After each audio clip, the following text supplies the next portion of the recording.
Picture an army so worn down by hunger that men were dragging their swords through the dirt because they no longer had the strength to lift them, while the commander who caused it stood less than a mile away, certain his orders had nothing to do with what was happening to his own troops. This isn't really a story about a battle. It's a story about a single piece of honeycomb, eaten almost by accident, that did something to one man's body so fast and so completely that the writer of this account reached for a phrase to describe it. And that phrase, 3,000 years later, turns out to be a remarkably accurate description of what happens inside a human brain the moment blood sugar collapses and then comes roaring back. Before we get there, here's something most people never hear about the substance at the center of this story. There is an exact temperature above which it stops behaving like medicine and starts behaving like ordinary syrup. And almost nothing sold in a grocery store today tells you whether it has already crossed that line. This piece of honeycomb is only where the story starts. The same substance shows up on some of the oldest medical instructions ever pressed into wet clay. It appears in an Egyptian medical text written before most of the pyramid inscriptions had even worn smooth. A Greek physician carried it with the Roman legions. Medieval monasteries kept entire colonies of insects so their infirmaries would never run dry. Civilizations with no contact with each other, separated by oceans and centuries, kept arriving at the same conclusion about the same substance. And modern wound care medicine has, somewhat quietly, come back around to agree with all of them. The book of 1 Samuel places us in the hill country near a pass called Michmash, where King Saul's army is squared off against a Philistine garrison. Anxious for a decisive win, Saul puts his men under an oath.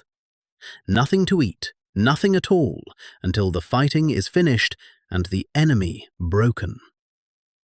It sounds like discipline. For men who had already been marching and fighting since morning, it was something closer to slow starvation, with a deadline attached. Jonathan, the king's son, hadn't heard the oath. He and his armor-bearer had slipped away earlier on a raid of their own, scrambling up a rocky pass to strike a Philistine outpost. And by the time they doubled back toward the main force, the rest of the army was already failing. The text describes the men as faint, and then it describes something specific. As Jonathan pushed through a wooded area, he came across honey, dripping straight from a comb onto the forest floor, the way it sometimes does when a wild colony builds inside a hollow tree or a crevice in the rock, and the comb simply overflows under its own weight in the heat of the day. Jonathan reached out, dipped the end of his staff into it, and ate. No one stopped him, because no one near him knew about the oath. And the text records something that, on a first read, sounds like a small detail. His eyes, it says, were enlightened. In some translations, brightened. In others, his strength returned. The men around him, the ones fasting under the king's order, stayed exactly as they were. Hungry, slow, faint. One soldier, one mouthful of honey, and a single, specific physical change the writer apparently felt was worth recording by name. That detail, the eyes brightening, is not poetic flourish.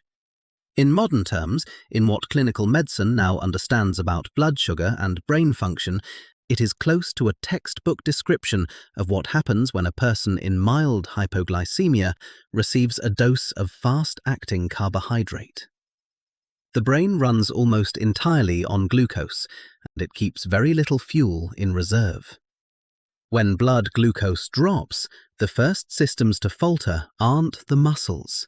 It's vision, alertness, reaction time, the sharpness of thought itself, going soft at the edges. People in this state describe almost exactly what the text describes. Things look dim, the world narrows. And when glucose arrives quickly, in a form the body can use without much processing, that dimness lifts, often within minutes.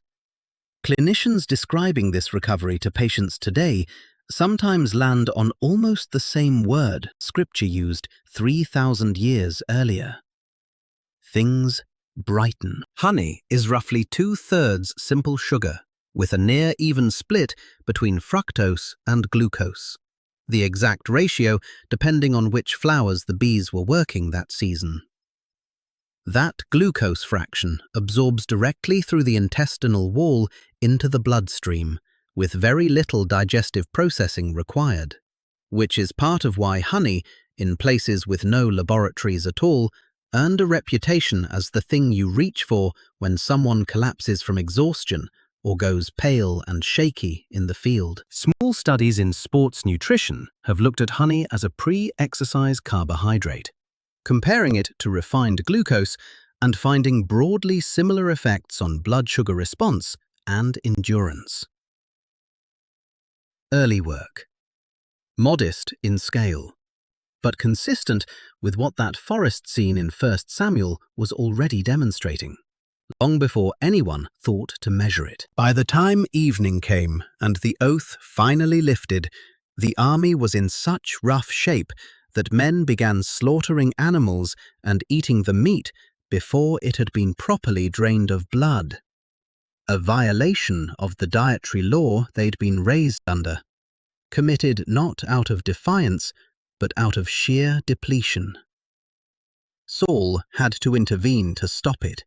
An entire army pushed to the edge of breaking faith with its own laws because of hunger, while one man, a few hours earlier, had needed nothing more than a fingertip's worth of honey to come fully back into himself. That contrast is part of a much larger pattern running through the Hebrew scriptures, and it's worth pausing on.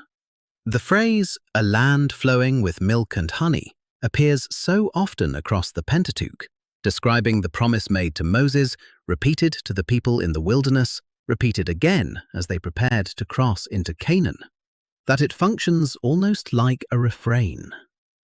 Honey wasn't a treat, it was shorthand for abundance itself, for a place capable of sustaining life without struggle. Centuries later, John the Baptist would be described living in the wilderness on locusts and wild honey. The same forest honey scene from Jonathan's story, except this time it's not a moment of crisis, but a way of life. Sustenance pulled directly from what the land was already producing, with no cultivation required at all. Honey's reputation wasn't confined to the people writing in Hebrew. Among the oldest medical texts ever recovered, inscribed in cuneiform on clay tablets from Mesopotamia, dating back roughly 4,000 years, centuries before anything resembling the events at Michmash, are prescriptions that read almost like a modern formulary. Wash the wound in a particular order. Apply a mixture. Bandage it. Honey appears again and again as one of the active ingredients in that mixture, paired with things like crushed minerals or plant resins. These weren't incantations, they were procedural.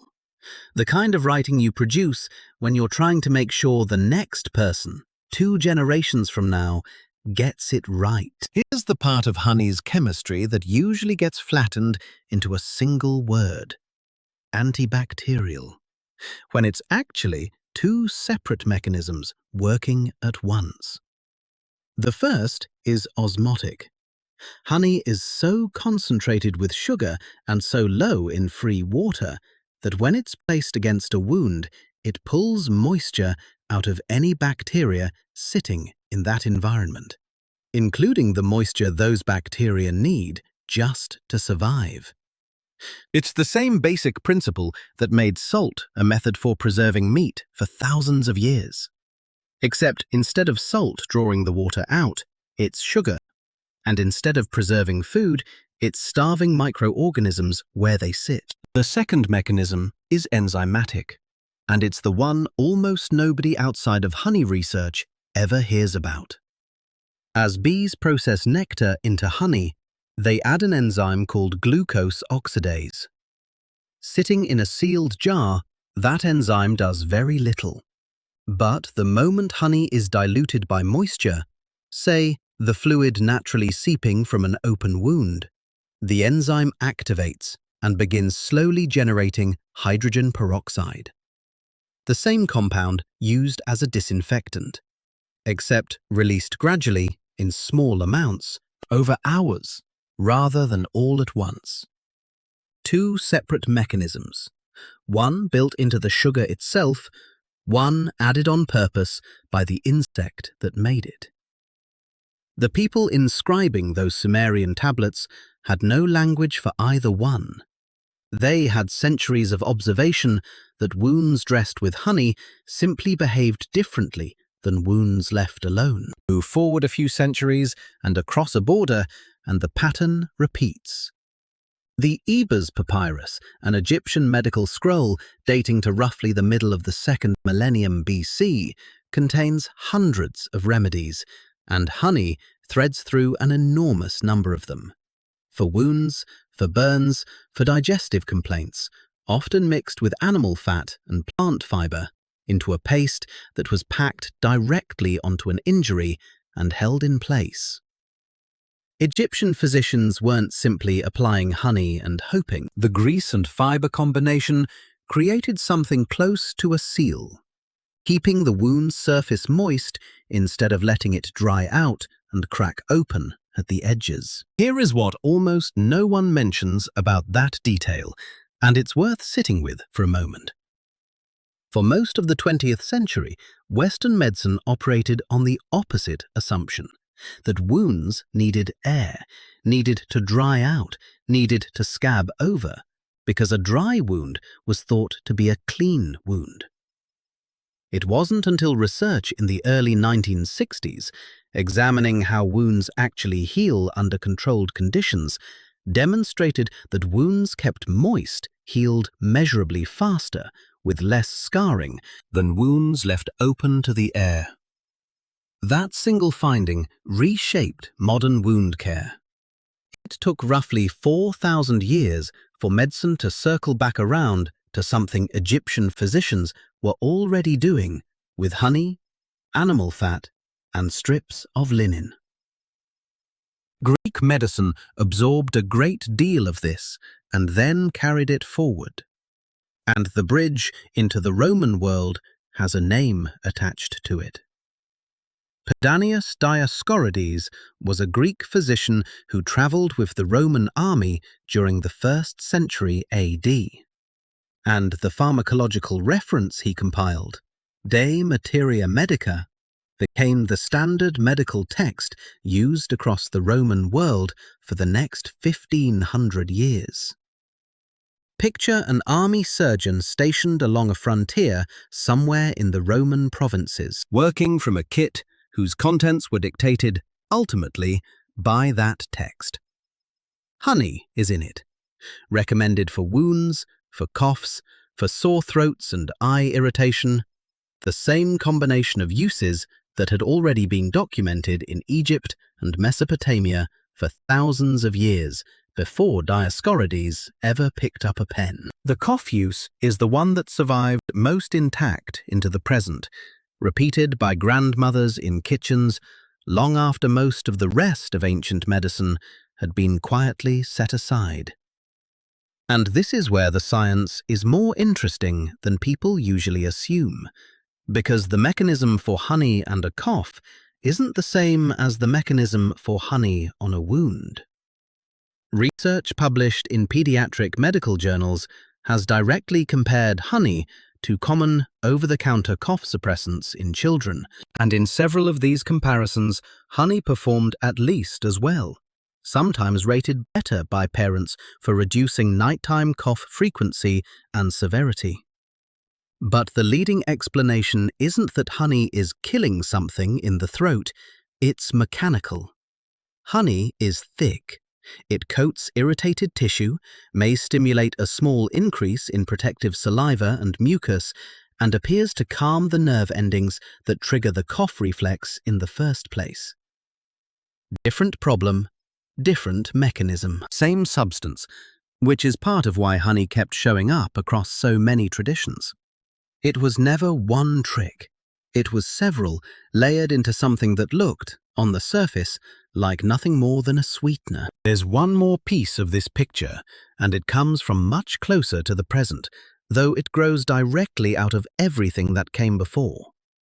In New Zealand, researchers spent decades studying why certain honeys, particularly honey made by bees working a native shrub called manuka, seemed to carry an antibacterial effect that went beyond the hydrogen peroxide mechanism found in ordinary honey.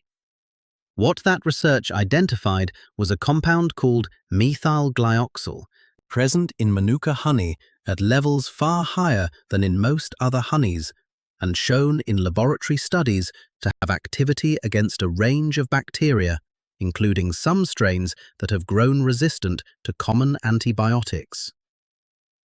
That work eventually led to honey-based wound dressings manufactured under medical-grade conditions, graded for potency the way a pharmaceutical would be, and used, with a doctor involved, in actual wound care settings. Not folk medicine anymore. A recognized clinical tool with the same molecule the Sumerians were unknowingly relying on, now isolated, measured, and put on a label. Between the ancient world and that laboratory in New Zealand, there's a long stretch of history where honey's medicinal use didn't disappear. It just moved into monasteries. Benedictine communities across medieval Europe kept bees as a matter of course, and not only for honey. Beeswax was essential for the candles used in worship, which meant a monastery's apiary served the chapel and the infirmary at the same time. Monks tended herb gardens alongside their hives, and the infirmarian, the monk responsible for caring for the sick, would have had honey on hand routinely, mixed into remedies for coughs, sore throats, and wounds. The same combinations Egyptian and Greek physicians had documented, passed down not through formal training, but through the repeated, practical work of tending to sick people, one at a time, century after century, inside the same stone walls. Now here's the detail promised at the start, the one about temperature, the one almost no honey label mentions. Glucose oxidase, the enzyme responsible for honey's slow hydrogen peroxide production, is sensitive to heat. Once honey is warmed past roughly the range of 95 to 104 degrees Fahrenheit, not far above body temperature, that enzyme's activity begins to decline. By the time honey has been heated to the temperatures used in many commercial pasteurization processes, well above 140 degrees, much of that enzymatic activity is gone. The sugar is still there, the sweetness is still there, but the slow-release mechanism, the one that made honey behave differently from syrup on a wound for 4,000 years, has largely been switched off. Commercial honey is often heated for practical reasons: to slow crystallization, to make it pour more smoothly, to filter out the fine particles of pollen and wax that would otherwise cloud the jar. That filtering removes something else too. Pollen is part of what allows honey to be traced back to the region and the flowers it came from, and its near-total absence in some heavily processed honey has been part of a broader concern documented by food safety investigators in several countries, about imported honey being blended and relabeled in ways that obscure its true origin. None of this makes commercial honey dangerous. It mostly makes it less than what it once was. Sweet, but no longer doing the quiet, enzymatic work that made it useful for something beyond sweetness. So here's what that means in practice. Raw, unfiltered honey, ideally local, since local honey is far less likely to have gone through industrial-scale heat processing, is the form that retains the most of what made it useful across all of this history. For a cough, a teaspoon to 2 teaspoons before bed is the amount most commonly used in the research comparing honey to over-the-counter remedies, appropriate for adults and for children over the age of 1. That age cutoff matters, And it isn't optional. Honey can occasionally contain spores of a bacterium that produces botulism toxin. An adult digestive system handles this without issue. An infant's does not. Honey should never be given to a child under 12 months old, regardless of how it's prepared or how raw or local it is. For anything related to wound care, the honey that belongs in a medicine cabinet for that purpose is medical grade, manuka-based, and graded. Not whatever jar happens to be in the pantry, which may be wonderful on toast, but carries no guarantee of the antibacterial activity that made ancient dressings effective. Minor cuts and scrapes are one thing. Anything deep, anything that isn't healing, anything showing spreading redness, heat, swelling, or fever needs a doctor, not a kitchen remedy.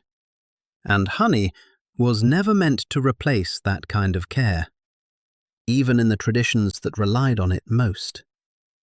For anyone managing diabetes or another blood sugar condition, honey is still sugar and should be treated with the same caution as any other concentrated sweetener. A conversation with a physician, not a substitution for medication. Even scripture carries its own quiet warning here. Proverbs cautions against eating too much honey, in the same breath that it praises honey as something pleasant and good. Abundance and excess sitting right next to each other in a book written long before anyone understood blood sugar. There's a thread running through all of this, and it isn't really about honey. It's about the fact that the human body has been sending out signals, brightness returning to tired eyes, a wound healing differently under one dressing than another, a cough easing after a spoonful of something sweet, for as long as there have been humans to notice. Those signals were never subtle. They were just unmeasured. What changed across 4,000 years and at least 4 civilizations that never spoke to one another wasn't the signal. It was our ability to explain why it was happening. And that brings us to what got lost along the way. Somewhere between a wild honeycomb dripping in a forest and a plastic bottle on a supermarket shelf, an enzyme got cooked out. Pollen got filtered away, and a substance that had been doing 2 or 3 different jobs at once got reduced to doing one. Making things taste sweet. A teaspoon of raw honey from a small producer down the road and a teaspoon of heavily processed honey from a bulk supplier can look identical, taste almost identical, and behave in completely different ways once they're inside a body or on a wound. One of them is still, in a small way, doing something. The other is mostly just sugar wearing honey's name. The people who first wrote honey into clay tablets, papyrus scrolls, and monastery infirmary logs weren't guessing, and they weren't being sentimental about nature. They were running the longest experiment that has ever been run.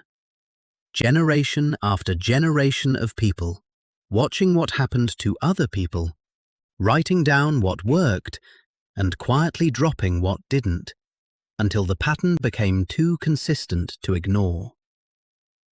They didn't have the word enzyme. What they had was something just as rigorous in its own way: time and attention. And they used both. So here's something to carry with you.